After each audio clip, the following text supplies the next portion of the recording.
20 years ago, a seed was planted and cared for. We painstakingly nurtured it and weathered it against adversity until one day it blossomed and the fruits of our labor began to show. Today, millions have learned, shared, and been inspired by what our community has produced. We proudly served 21 million users from 204 countries in 2019. For our 85,000 technical articles, code samples, and videos, our 450,000 forum questions, and our highly anticipated conferences and events featuring keynote panels, live streams, and industry experts and influencers, we recognize and reward members for their dedication to the community. Through content contributions and mentorships, we ranked number 2,620 in the world with a reach of millions across our social media channels. Thanks to you, our global community of software and data developers grows stronger each day. For more information, visit us at csharpcorner.com.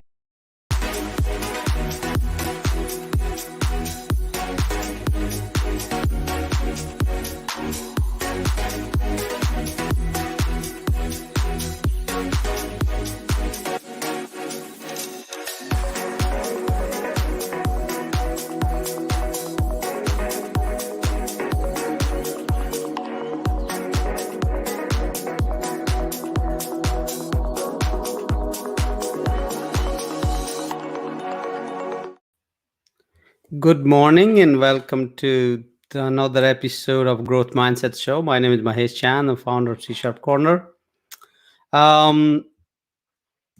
It's nice to be back. I think I missed the last couple of weeks. I was busy, but now we're back here.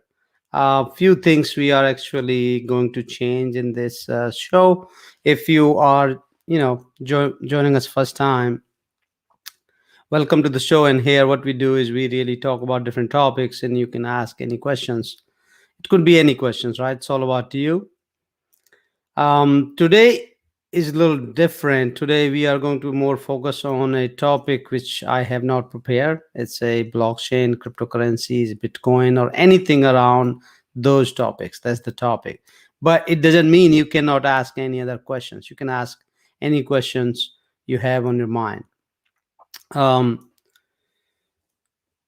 Then let me start with one thing I was thinking about this week, actually, and this is actually a question for all of you. If you're joining us, watching us, you can come always and say hi.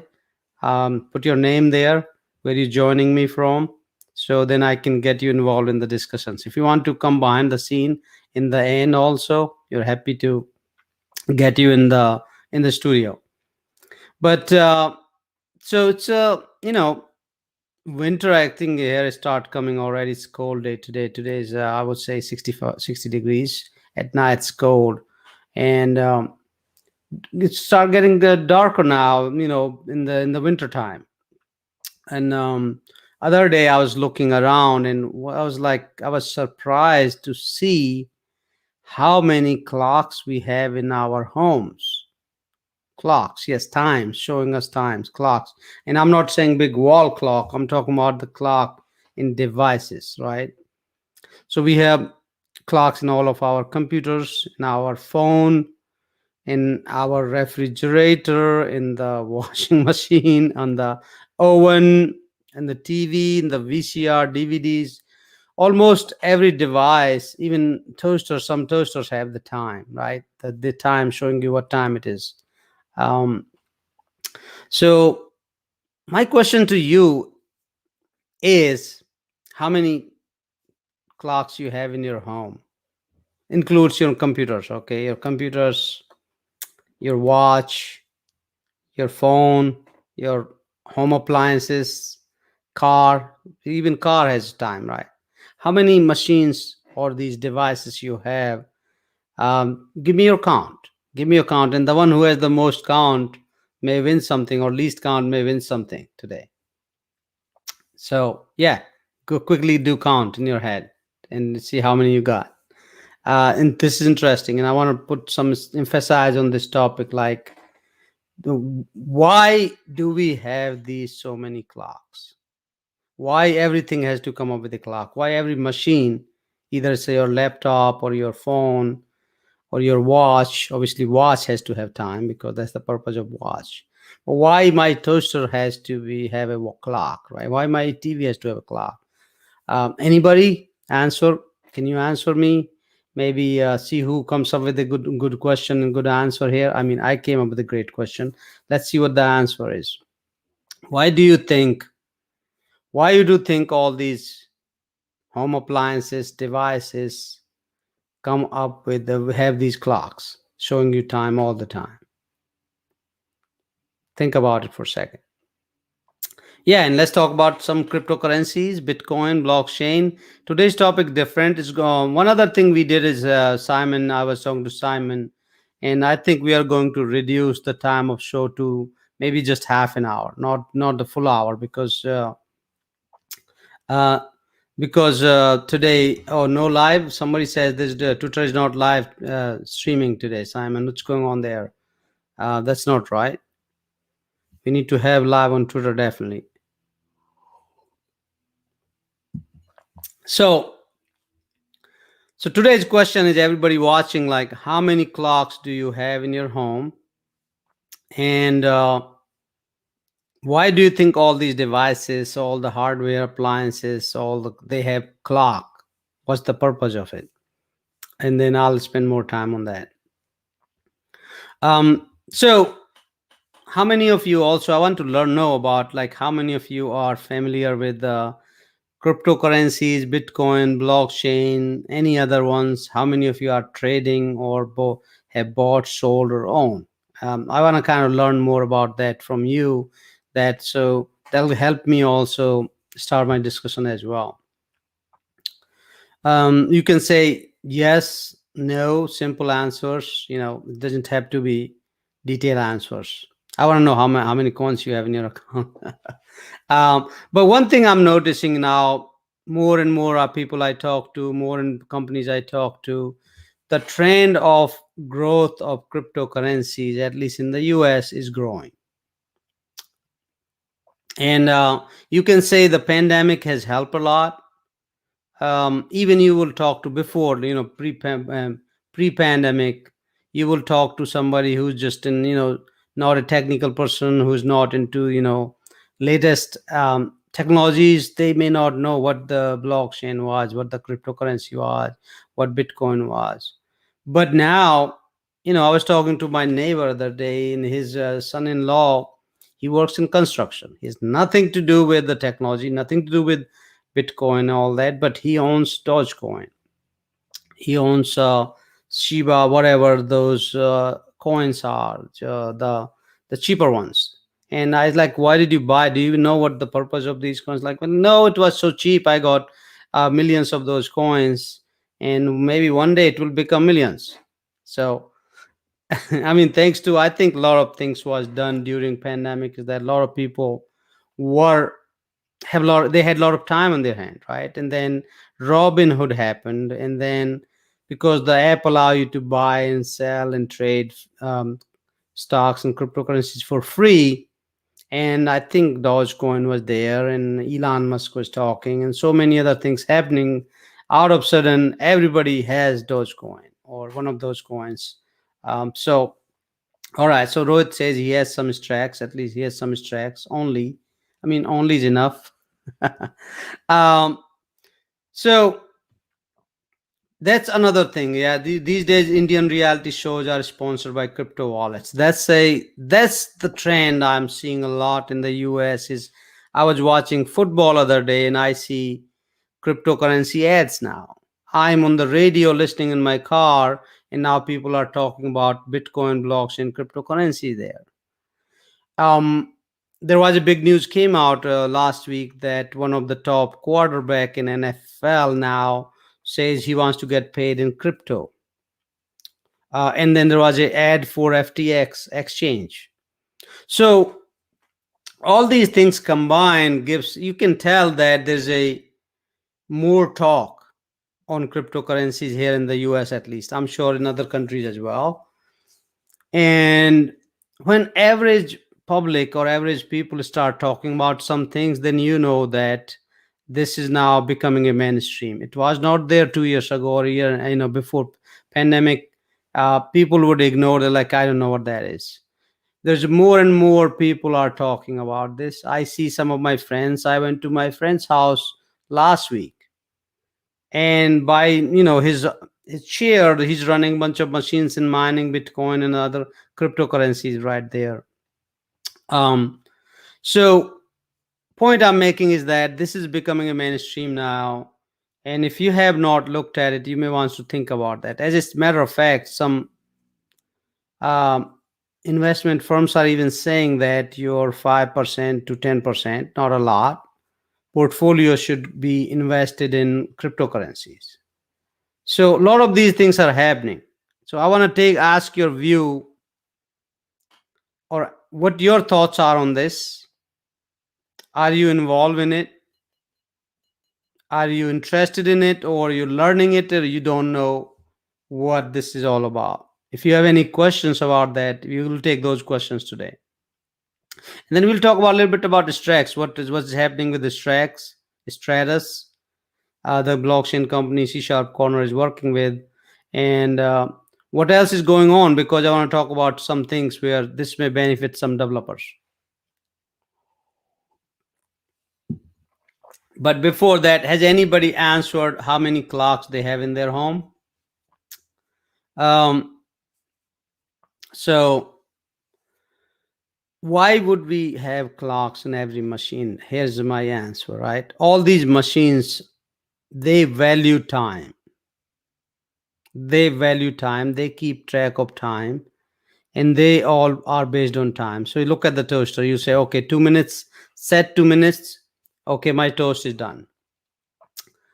Um, Same thing with the TV shows. They know what time, what TV show is streaming, right? What series is starting at what time, right? So Smart View AI says, yes, I'm involved. I'm doing mining since 2015. Yes, you must be pro. Definitely, that was right time to start doing that. So all these machines, the clocks, watch, cars, all they keep track of the time. Time is important to them. The one thing that's important to them is the time.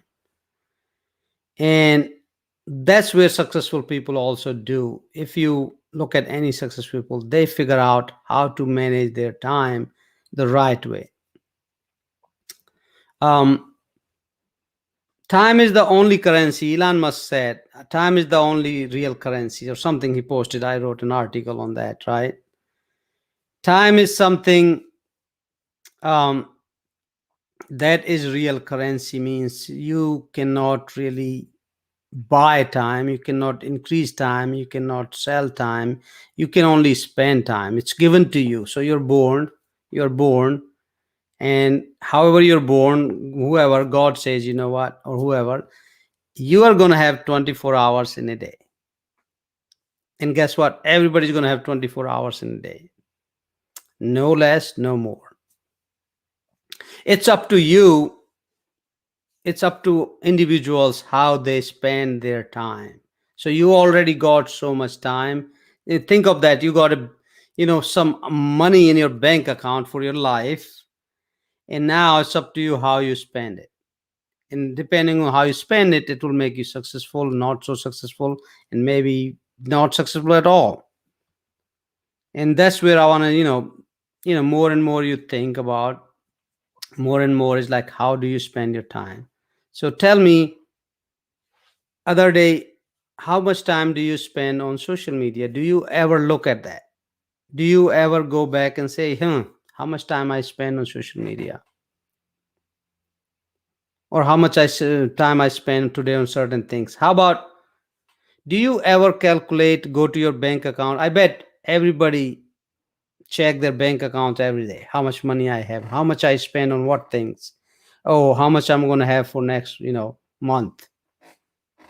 Because the money is very tangible, you can see it. It's being earned, right? Money you are earning from somewhere, it's not given to you. But time is given to you does not mean you can just go and start spending however the way you want. That's the problem, right? Time is free. Time, whatever time you get, 24 hours in a day, you don't pay for it. But once you start realizing that time is not free, time is most valuable, you start calculating, start thinking, analyzing, where did I spend my 24 hours today? Obviously, you spend, whatever, 6, 7, 8 hours sleeping. So there's nothing you can do about. That's important part. Then you may have a full-time job, you spend some working, then you spend some time on eating, shower, all those things. But there are few hours in a day, 3, 4 hours, where they are yours, which means you can decide how to spend those hours. You can spend those hours in Facebook and liking and TikToking, or you can start learning from something on those hours, and you can think about growth and be productive and learn something new that can help you and your family and your kids or your parents in different ways. And that's what really growth mindset is. This show is all about that. Think about how you can grow, get better day by day. I'm giving you something to think about. All right. Any questions about Bitcoin, cryptocurrencies? And we'll take those questions if you have any questions. Um, Now I want to talk about a little bit about the stress. So, remember today's show is going to be 30 minutes. All these shows are going to be 30 minutes now, because we want to shorten down the, these days also people don't like to watch for longer. They just go 30 minutes perfect. Um, So Simon says, don't you think KYC process should be avoided for cryptocurrencies? We end up giving our personal information, and at the end, the crypto wallet companies have those details. That's a great question. Um, but if you don't give that much, here's my question to you. Question out of another question. If you don't give all the information, how would they know it's you?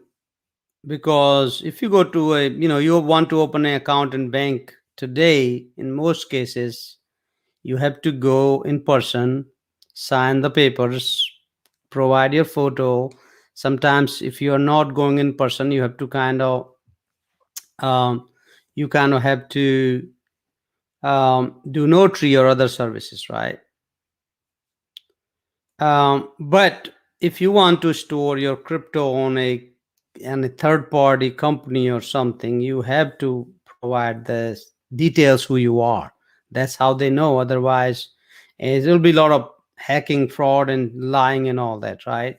But as I think this is a great answer here, Pushpinder said, if you are just holding and not trading and all that, you can, or yeah, you can even trade on some DEX. That's correct. uh, for just owning cryptocurrency, you don't need to use exchanges, right? You don't need to use exchanges unless you need to go and buy from some exchange, right? um, I don't think I think I have account with one or two exchanges, but I hardly use them. And I agree, I don't know, I like to give my passport and all the details, because who knows what companies these do and how they're securing your information. And hacks happen every day, right? Cyber security has becoming one of the biggest needs of today's world. Frauds are happening every day, servers are getting hacked every day. But most wallets, right, they don't require KYC because they are your personal wallet. They are not uh, an account with a company, right? When you download Stratus wallet, it's really your wallet, and somebody can transfer you money, and you only have it. Yep. So that's another, Pushpendra said, is KYC is only needed when you convert your currency to fiat or fiat to currency and all trading and all that, right? Because you need somebody to do the conversion. That's correct. Let's take another question. What Rohit is saying is, to the extent I know, Stratus is not an exchange, and generally exchange asks for detail. That's correct. Stratus is not an exchange, yes. So if you have a Stratus wallet, you can go download it, create your own wallet. You don't need to share any information with anybody. It's installed on your computer or whatever device. Um, um, and I can transfer your tracks. There's no KYC involved in that process. You sometimes earning cryptocurrencies. There's no KYC involved in those processes. And yes, so that's those are good questions. Those are correct, and this is good learning, right? Yeah, Pushpinder has. Yeah, he's a big followers. Okay, wow. Yeah, he's definitely. We need to get him on the show. All right, can we book him, Simon? Can we book him on the show? Talk about more cryptocurrencies, investing, and all that because yeah, he looks like he knows a lot more, and he's involved in cryptocurrency for a while. So Rohit asked, what about NFTs? So NFTs is non-fungible tokens. Uh, in simple terms, that means one NFT is one token. Once it's created, that's it. There's no duplicate token of that. It's not like a Bitcoin or a Strax or Ethereum where each there can be thousands or millions of these coins and each value same. In NFTs, they just create once and that's it. So NFTs being used same as um, back in the days, or like let's say you love art, right? You found this awesome art, some artist created that art, you want to buy and own it, right? You can buy and own it, and it's only one art, there's one copy of that, nobody else has that copy. Then you can, in future, if somebody else thinks they like it, or you think value of that art will go up, you can resell it for more money. In case of NFTs, it's a digital art or digital some kind of artifact. It can be an image, it can be your signature, it can be a cartoon, it can be whatever, but it's a digital. It can be a picture, it can be a video, it can be a JPEG, PNG, whatever, doesn't matter. What are you saying is that, hey, this is unique and I want to create an NFT from it. When you create NFT, the transaction and everything is stored and managed by basically a blockchain. So make sure that who owns it, right, when you buy it. That's really what it is. And the I have written a detailed article on NFTs on C Sharp Corner. So that has all the details.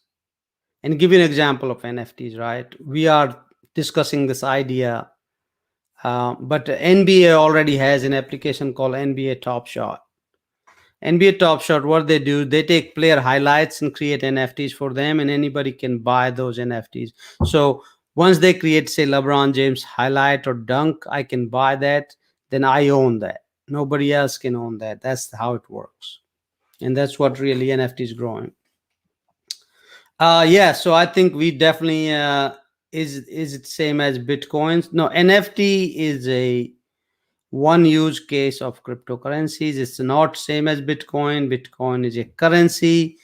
um, NFT is a use case of a cryptocurrency.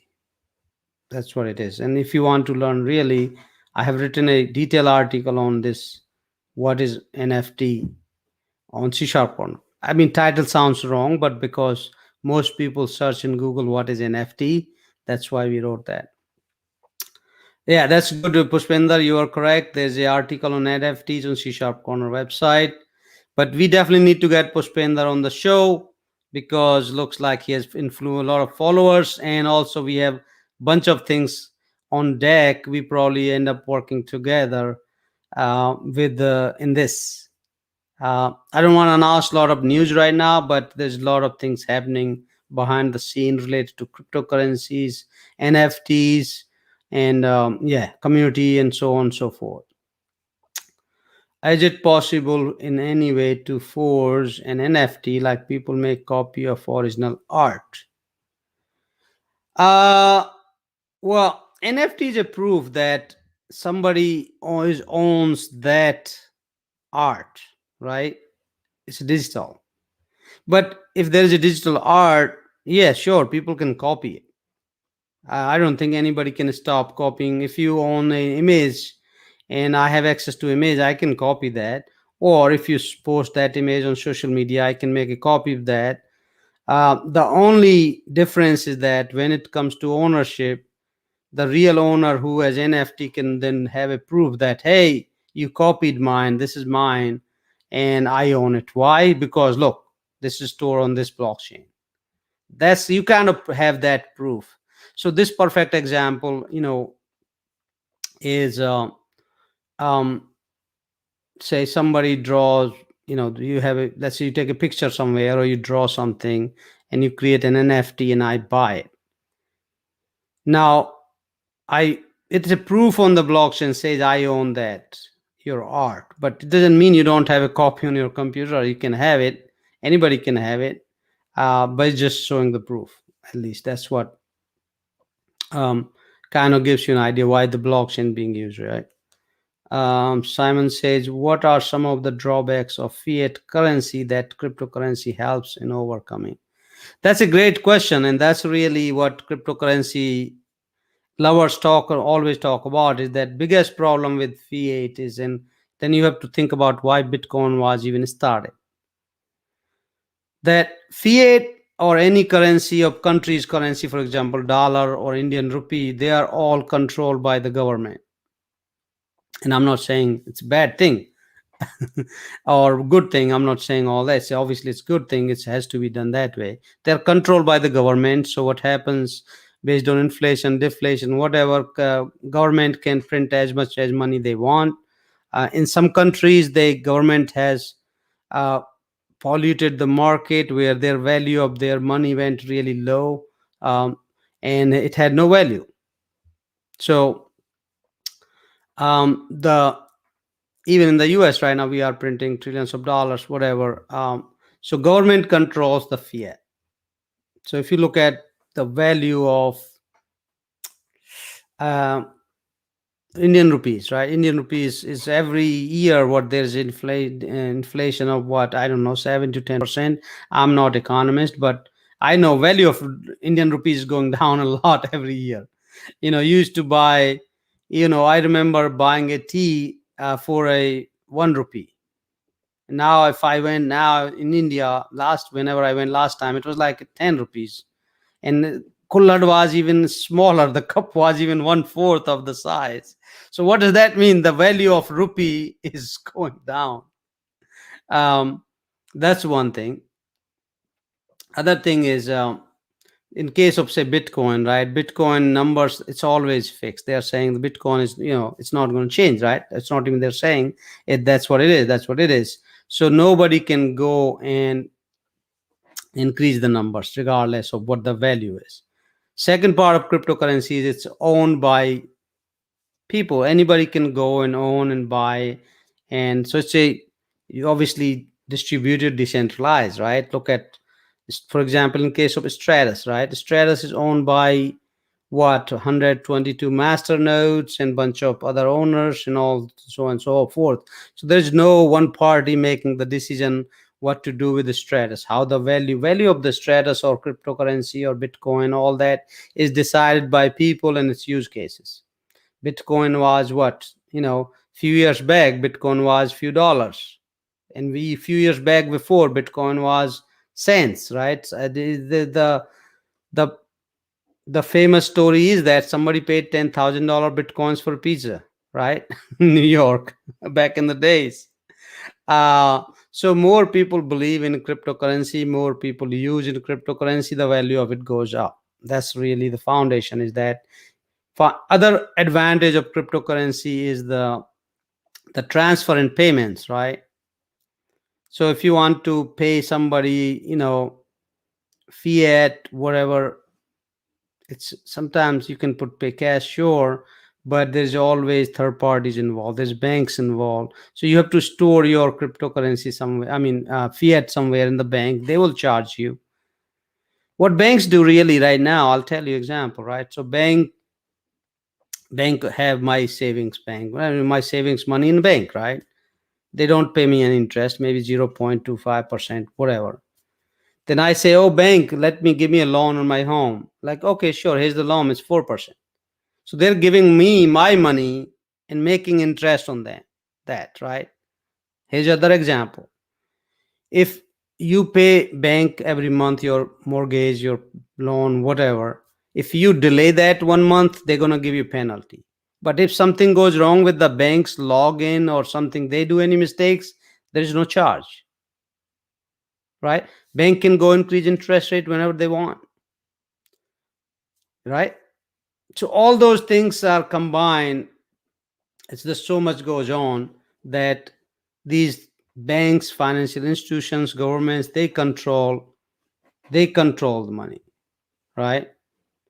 So that's what biggest challenge with the money is, and that's what cryptocurrency is here to solve that. And I'm not saying it's going to solve the problem. I'm not expert in that, but that's what experts are saying, that that's what's solving the problem. Hopefully this answers your question, Simon. Drawbacks of fiat. Yeah, so yep, you're right. Ecuador has become first country. They're going to legalize Bitcoin. Yep. Ukraine is following the same. Pushpender saying, I paid one Bitcoin to buy one phone, iPhone or one phone. Wow, that's pretty costly phone. Hopefully you still have it in your locker somewhere. um, that's interesting. So we should come get you on the show and share your stories. Looks like you've been in cryptocurrency for a while. Um, so I heard that Indian government of implements blockchain at various places. Yeah, so a lot of governments are thinking. I think they're also saying U.S. government is implementing its own digital currency, right? So a lot of business and countries are looking into that. Means rather than using the money, the dollar, for example, in the U.S., they can use that digital cryptocurrency. And why it will be good in the sense is that then there'll be less work to print the dollar, and there'll be no, probably bank will not be required. Sure, there'll be, but people can then direct transfer. So there can be some help on that side. If it works like cryptocurrency, it function like cryptocurrency, so it could actually be something good.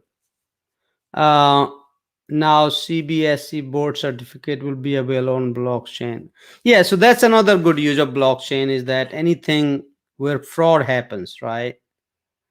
If there is a contract between two parties and there is a chance of being fraud, that's perfect use case of blockchain, right? So one could be, you said CBSE board certificates will be there. That's great. And also, let's say if you're buying a house, how many times I see these stories in Noida and Delhi that somebody, you bought apartment or flat, and then now the builder is changing the some contract or build more things. So that contract keeps changing all the time because builder controls the party that makes these decisions and contracts. If they use blockchain, this won't happen because blockchain never lie. Blockchain, as you said, code never lie. I mean, code never lies. Yes, blockchain is like karma. Once your karma is written, whatever you just did it, nobody can erase that. If you just ate, nobody can erase that. If you just lied, nobody can erase that. If you beat somebody, nobody can erase that. Same thing is blockchain. Once a transaction is written on a blockchain, it will always be there. So there's a proof there that this thing happened. If I give you $10 in terms of some cryptocurrency, it's written blockchain, that will be there. So if we write a contract between two parties, like for example, voting system is perfect example. So nobody can go and say, oh, there's a fraud vote, because once you start using blockchain to store voting on those, right? All the contracts, all the even certifications, right? A lot of people fake certificates, right? So once you start using those, that's perfect use case of the blockchain based systems. Venkat is joining us. Venkat, good to see you back. Good morning. And I see Rizwan is joining us. um, yeah, so I think this is nice, guys. Keep asking questions. We are just chit chatting today. I didn't have time to actually prepare anything. It's been busy weeks in last few weeks. So I said, let's just talk about some cryptocurrencies, bitcoins, because field is growing, obviously. Um, and we are working actively with the Stratus. I'm working with the Stratus personally, and with several companies. They are building projects using Stratus, and a lot of learning going on. We have, I think, 8-10 people learning behind the scene in our team. So I see a good use coming up in the time. We'll have some companies start using Stratus as well. So yeah, a lot of good things. Unless you have any other questions, I think we finished our 30 minutes. That passed by very quickly, just talking about time in cryptocurrencies. So couple of takeaways here.